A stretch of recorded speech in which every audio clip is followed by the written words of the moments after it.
A dream that can last. 3 hands pulled on the rope, trying to haul the trap up from the bottom of the reed bed. It was heavy, which boded well, but he didn't dare to think it might be full. He had set it only the night before. He was only checking it now as a matter of routine. The weighted wicker cage rose to the surface, revealing a large, vicious-looking crab trapped within. It was a big, mean-looking creature with one huge, oversized claw, opposite a tiny one on the other side.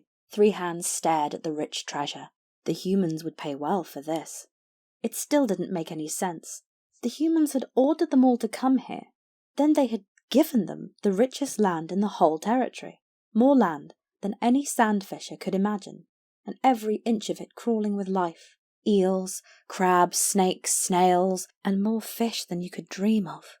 By comparison, the humans lived in the worst part of the whole territory, every one of them packed in like frog spawn, so close that the whole place stank. No one sane went there except to sell things. And nothing grew there. You couldn't fish, you couldn't hunt. As a result, they were all starving all the time. While the sandfishers were feasting on eels as fat as your thigh, the humans would pay handsomely for a crab with barely any meat on it at all. They would only pay with their tiny iron coins, their rings, but then you could just sell the rings back to them for better things. Red Eyes had started collecting his, till he'd had enough that he'd started paying 3 of the other fishers to gather crabs for him with them. He reckoned it was better for them to spend time fishing, while he traded the crabs. 3 hands didn't trust him, though. It only seemed to be better for Red Eyes as far as he could tell. This crab was his. He'd put it with the others to take to the human city himself, even if it did stink. But before he did, he had a few ideas he wanted to try. Food wasn't the only thing in abundance in the marsh. The sandfishers have finished claiming the region of Misericord in Holberg. The imperial consul, Skywise Fowl, is technically responsible for dealing with the sandfishers. At the spring equinox 383 YE, the imperial senate ceded the region of Misericord in Holberg to the sandfishers with the assistance of the civil service. The orcs abandoned Ossium and have crossed the Semilak to claim the region for their own. They have quickly set up a number of small villages, taking advantage of the abundance of natural wildlife. As the Senate has recognized the sandfishers as foreigners, there is a blossoming trade with League citizens in rare herbs, rare delicacies, and exotic hides. It seems that previous predictions about the move being good for both the orcs and for the people of Holberg appear to have been accurate.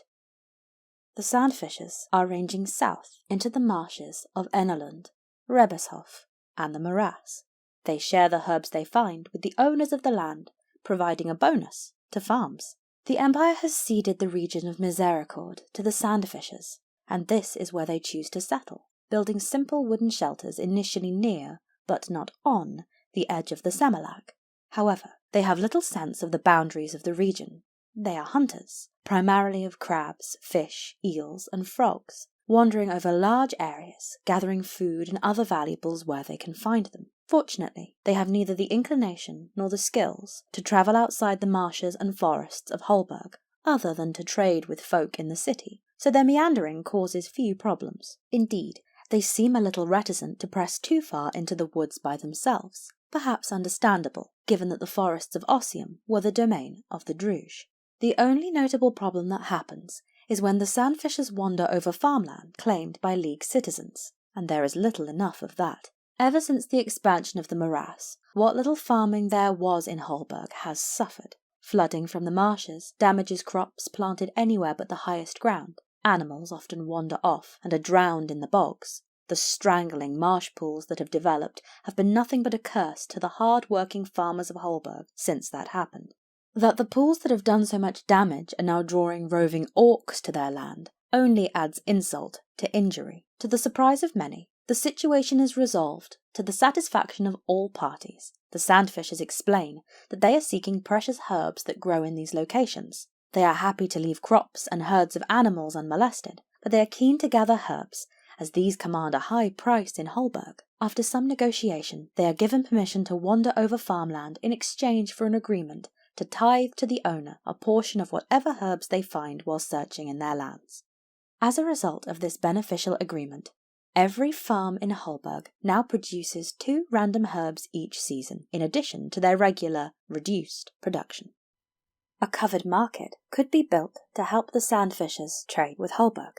The most useful way to aid the burgeoning trade in rare goods brought from the marshes would be the creation of a new market on the edge of the city. The sandfishers do not like entering Holberg. They find the crowded streets intimidating. They complain that it smells, and they find it difficult to understand all the rules the burghers insist are important. These cultural differences strain good relations between League citizens and the foreigners, and have led to some minor confrontations. One particularly unfortunate incident comes when a trio of sandfishers visiting the imperial menagerie kill almost all the small amphibians kept in one of the enclosures, under the impression that they are available to hunt and eat. Humorous as it may appear to be, the incident underlines the difficulty some of the sandfishers have understanding ideas and customs that the burghers of Holberg take for granted. A covered market on the edge of the city would be a place where business owners could come to sell their goods to the sandfishers, and vice versa. It would need a commission by the Imperial Senate, or using a wayleave, but it would not need to be a huge construction. The civil service calculate that a series of wooden market stalls could be built using 16 wains of weirwood. The senators of the League could appoint someone to run the market. It wouldn't be the most prestigious of titles, so one wag has suggested the title could be called the Prince of the Northern Marshes. It could be Senate or bourse appointment, and would normally have tenure. The sandfishers and the merchants of the city could pay to use the stalls, producing a steady income for the prince. Each season they would receive 10 crowns, 5 measures of ambergeld, and 12 random herbs. The real advantage of the market might be the new options that it created for business owners in Holberg. Having a ready source of trade where they could buy rare herbs recovered from misericord by the sandfishers would allow Holberg business owners to diversify their businesses, choosing to gain 3 random herbs in place of income each time they diversified their business. This option is of particular interest to the doctors and physics of Holberg, especially those associated with the university. At present, relations with the sandfishers are technically the responsibility of the imperial consul, as they are classed as foreigners. If the position in charge of the market were given a suitably impressive-sounding title, then the sandfishers are likely to look on them as a natural liaison, and bring any issues or problems they have to them first to try and get a resolution. A statement of principle has led the imperial orcs to consider what they can do to help the sandfishers. A mandate has been suggested that will help support the establishment of the sandfishers in misericord. The preachers of Skarsund encourage the citizens of our nation to interact with the broken orcs known as the sandfishers. It is not so long ago that other tribes called us broken, and that is not what we are today. This is the first step on that path to becoming imperial. Regardless of their geographical location, do not cast them out, be the example. Skywise Grauka, Imperial Orc Assembly, Spring 383YE, upheld 92-0, greater majority. Although the sandfishers have set up a number of small settlements, they are still hampered by the cruel treatment the Druge had subjected them to, and the fact that none of them have ever experienced life without the oppressive presence of the terrible Druge miasma. Most members of the tribe have a keen knowledge of herbs, but they have a noted lack when it comes to working with metal or stone. The vast majority of their structures will likely be mostly reed and mud huts.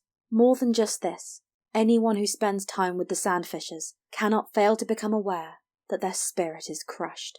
A lifetime of living under the asphyxiating Druge miasma has left their souls broken. Those who take the time to discuss religion with them find their beliefs particularly sobering. Like all orcs the Empire has ever met, the sandfishers believe in the howling abyss. But quite unlike the Imperial orcs, the sandfishers also believe in reincarnation. According to them, existence, life itself, is an essential torment into which orcs are born over and over again. The only hope of salvation is that from each generation the ancestors will pick a single soul who is permitted to enter the abyss, where through oblivion they achieve a final escape from the subjugation of the world.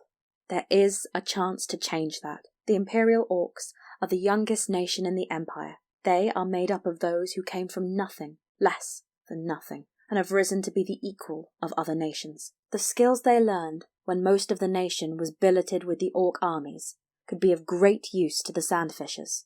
Likewise, when the imperial orcs settled in Skarsind, they quickly made the land their own, developing vast works across the territory. The sandfishers could be helped, could be shown how the empire treats its own.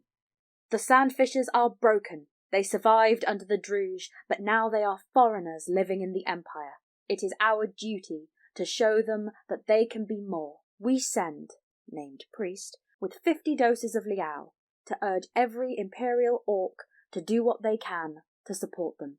Synod Mandate, Imperial Orcs National Assembly.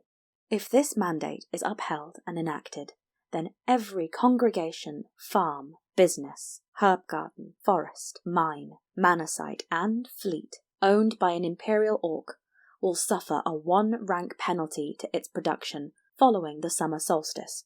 The penalty will last until the start of the winter solstice, 383 YE, as the imperial orc's loss becomes the sandfishers' gain. The other thing the synod could choose to address is the dejected state of the sandfishers' souls. They could send a priest to teach the sandfishers the doctrines of the faith and to inspire them to follow the virtues. The sandfishers are entirely without ambition, courage, or pride. They lack the strength of character the virtues provide. They will never prosper without them. We send, named priest, with 25 doses of liao to teach the sandfishers of misericord the 7 virtues. Synod Mandate, General Assembly. As is often the case with matters of faith, it is impossible to determine in advance what the benefits of giving the faith to the sandfishers might be, or the impact of choosing a priest from a given nation. The civil service cautiously suggests that an imperial orc preacher would be the best choice for this, as the orcs might be reticent to listen to a human priest. The bishops of Holberg disagree vociferously, however. They argue that the sandfishers are now their neighbours, and that they need to get used to interacting with humans, especially with humans from the League. They suggest the best choice for this mandate would be a League bishop. Regardless, the sandfishers would presumably benefit, and the Empire might gain thereby. But experience has shown that sharing the way with other people can sometimes be a double-edged sword. The truth is that at the moment the broken spirits of the sandfishers make them remarkably compliant.